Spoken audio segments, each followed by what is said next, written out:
পটল খাসি রান্না করব, তার জন্য পটল কেটে নেব। এরকম সাইজের বড় বড় পটল লাগবে। এই যে সব বড় বড় সাইজের পটল নিয়েছি।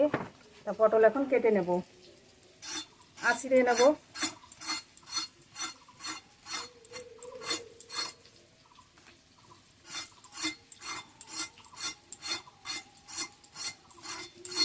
আঁচড়ে দুই পাশ থেকে এরকম কেটে নেব।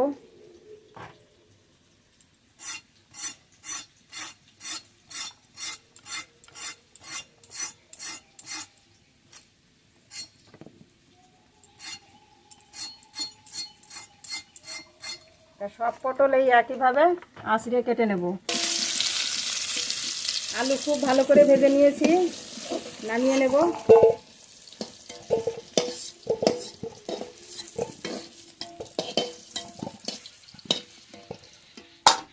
মাংসের জন্য ফোড়ন করে নেব, আর একটু তেল দেব।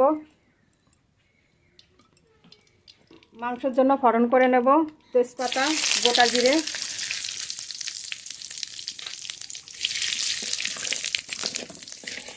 ফোড়ন করে নিয়েছি পেঁয়াজ কুচি। পেঁয়াজটা একটু হালকা করে নেড়ে নেব। টমেটো কুচি,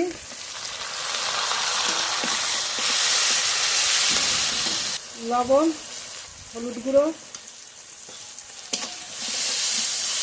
হালকা করে একটু কষিয়ে নেব, তারপরে বাকি মশলাগুলো দিয়ে দেবো। টমেটো পেঁয়াজ কুচি একটু হালকা করে কষিয়ে নিয়েছি, এবার বাকি মশলাগুলো দেবো। ধনে জিরে শুকনো লঙ্কা বাটা, আদা রসুন বাটা, কাঁচা লঙ্কা বাটা।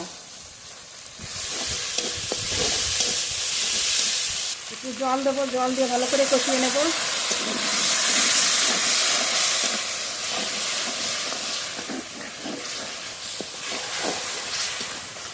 মশলা খুব ভালো করে কষিয়ে নিয়েছি, মশলা থেকে তেলও ছেড়ে দিয়েছে। মশলা মাখানো মাংস দিয়ে দেব।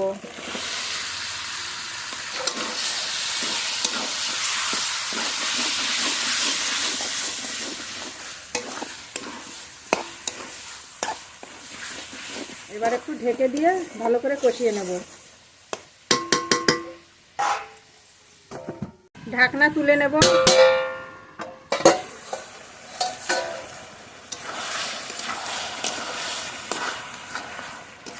মাঝে একবার ঢাকনা তুলে নেড়ে নিয়েছিলাম। মাংস খুব ভালো করে কষিয়ে নিয়েছি। ভেজে রাখা আলু দিয়ে দেবো।